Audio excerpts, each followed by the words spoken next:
Hi, English 1301 students. It's Dr. Murray. I wanted to make you a video about MLA, general formatting, and MLA citation. So, what I want you to do for this video is be watching this video on one device and then looking at our Canvas shell on your other. So, I'm recording this on my phone and I'm looking at Canvas on my laptop. That might be you watch this video on your phone and look at Canvas on your laptop might be a way to do it. So I would pause and do that if you want to take the time to do that. So now if you're in Canvas and you're on our home page, you want to scroll down past syllabus, readings, etc., and essay assignment sheets to helpful writing links, and you'll see that many of the first links you get are Purdue OWL : MLA something, MLA general format, MLA works cited page basic format, etc. So Purdue OWL is Purdue University, OWL is Online Writing Center, MLA is Modern Language Association. It's a group of scholars and professors who decide the rules for how to properly present an paper in an English class. And so if you click on the first of those links, Purdue OWL MLA general format, that will give you the rules for how to format your essay. It's everything from font, which should be Times New Roman, font size, which is 12 point, double space your paper, what information goes in the upper left hand corner, what information, and the information in the upper left-hand corner is only on the first page of your essay. The information that goes in the upper right-hand corner, which is your last name and the page number, that's on every page of your essay. The margins, all that good stuff, your title of your essay. So go read about MLA general formatting rules, and mostly you just need to click on this link, go to Purdue OWL's description of the rules, read them, implement them. Okay, now let's go to works cited. So the next link down is Purdue OWL MLA works cited page basic format. Again, click on this link, go look at it, and read the rules and follow them. Okay, it's pretty straightforward. It's going to tell you about the works cited page. So maybe in the past, at times, this has been called a bibliography. We don't call it that when we're using MLA. It's a works cited page. You have the words works cited centered at the top of the page on the, and your works cited page doesn't begin halfway down the last page of your essay. Even if you only have one line on the last page of your essay, you start a new page for your works cited page and put works cited at the top with a capital W, a capital C, and then under it you have your first citation. Now, for this essay, your summary and response, you will have at least one source, which is the film Mr. Death. Are you going to consult other sources? If you just end up talking about the 60 minutes, the episode of the show 60 Minutes that I had you watch about Errol Morris, if you reference that at all, you need to cite it. If you don't, then you might only need one source. I didn't ask you to do a bunch of extra research, but if you end up including information that came from someplace else, it needs to be cited. Okay, and the first way you cite it is that you put it on your works cited page. Okay, so go to click on that link, Purdue OWL MLA works cited page basic format, and just read the rules. Okay. Now the next link down is Purdue OWL MLA sample works cited page. So if you click on that, and at the top in that sort of gray strip, you can click on that and it will open the full thing up. So there, if you scroll, it says MLA sample works cited page at the top. If you scroll down a little ways, eventually you'll see this example works cited page where it says works cited at the top. The first citation is Dean, Cornelia, period. That appears to be an author's name. It's last name, first name, which is always how you list an author, if you have a single author or if you have more than one author, the first one that's listed is always last name, comma, first name, okay?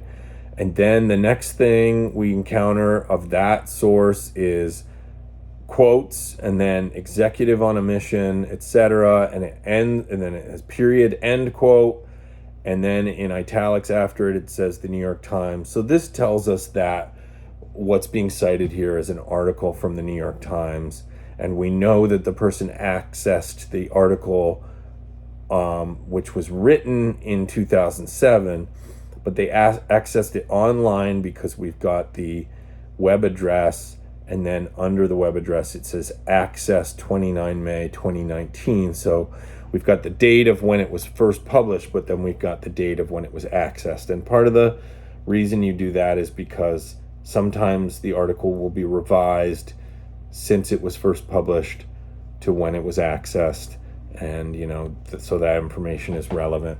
So that's one source. Now, notice that the citation is double spaced. All citations will be double spaced, but also notice that once you get to the end of that citation, there's not some big space between it and the next citation.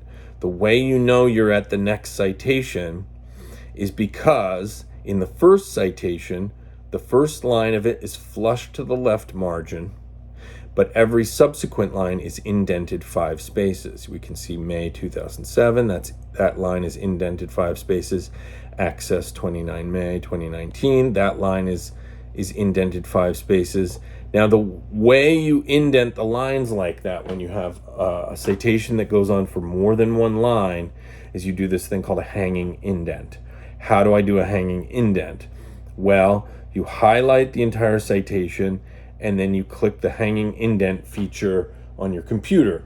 I know how to do that on my Mac, but what I would say is whether you have a Mac or and maybe your Mac is newer than my Mac, or maybe you have a PC, what you need to do is just Google or look up on YouTube a reliable seeming video of how to do a hanging indent and follow the directions.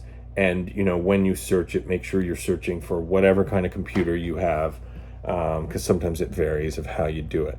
But that's what you do is you highlight the entire citation and then click the hanging indent feature, and it'll automatically indent the second and third line of your, or however many additional lines you have past a first on a citation.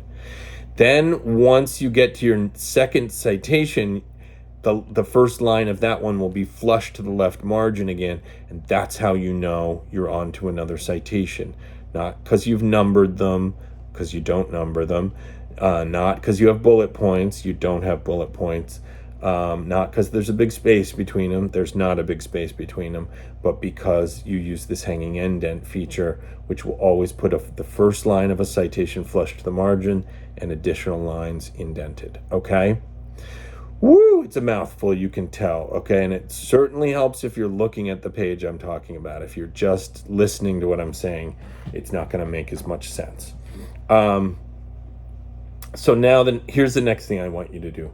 Notice that and you can scroll back up a little bit, notice that on the left side of the page, you've got this like index where it says MLA general format, MLA formatting and style guide, MLA in-text citation, the basics, etc., down the page. It's kind of like a table of contents or an index, however you want to think of it, but those are links on the left side there of this page in Purdue OWL. And so we are at MLA MLA sample works cited page, so it's not listed there. But if you look under MLA works cited page basic format, the next thing listed is MLA works cited page books. So if you were to click on that one, it would give you all these different examples of how you cite different kinds of books. A book with one author, a book with more than one author, a book with no author listed, a work in an anthology, and so on and so on. And so, there are slight variations of how a certain kind of source is cited that's different if the situation is a little different. So we're going to scroll down a little ways and go to MLA works cited other common sources, because we're going to look up how to cite a film. So let's click on that one. Now, there are different ways you could cite Mr. Death, because technically we did watch the film on YouTube, but we're not going to cite it as a YouTube video. We're going to cite it as a film, okay? So if you're now on MLA Works Cited Other Common Sources, if you scroll down a little ways in capital letters, at some point you'll see where it says an interview. And that's the beginning that's one kind of other common source. And if you keep scrolling, eventually you're going to get to speeches, lectures, or other oral presentations. Those are some other kinds of other common sources. Well, films is far down the page, so scroll all the way to the bottom and then scroll back up. Digital files, spoken word albums, podcasts, television shows, and then films or movies. So films or movies is what we're looking for. Read that entry, but what I'll say is they give you two different ways to cite a film. Either first list the title of the film in italics, or down below a little bit it says list the director's name. And the example they have for the film is Speed Racer. The example they have for the director is George Lucas, and since you're citing it, it's Lucas, George. We're going to do the Speed Racer example for Mr. Death, and so that means you're going to translate this Speed Racer citation into a Mr. Death citation. So where it says Speed Racer, that's the name of the film. Yours should say Mr. Death, the rise and fall of Fred A. Lechter Jr., period, and all of that in italics. Then the next thing, capital D, directed by Errol Morris, okay? Comma.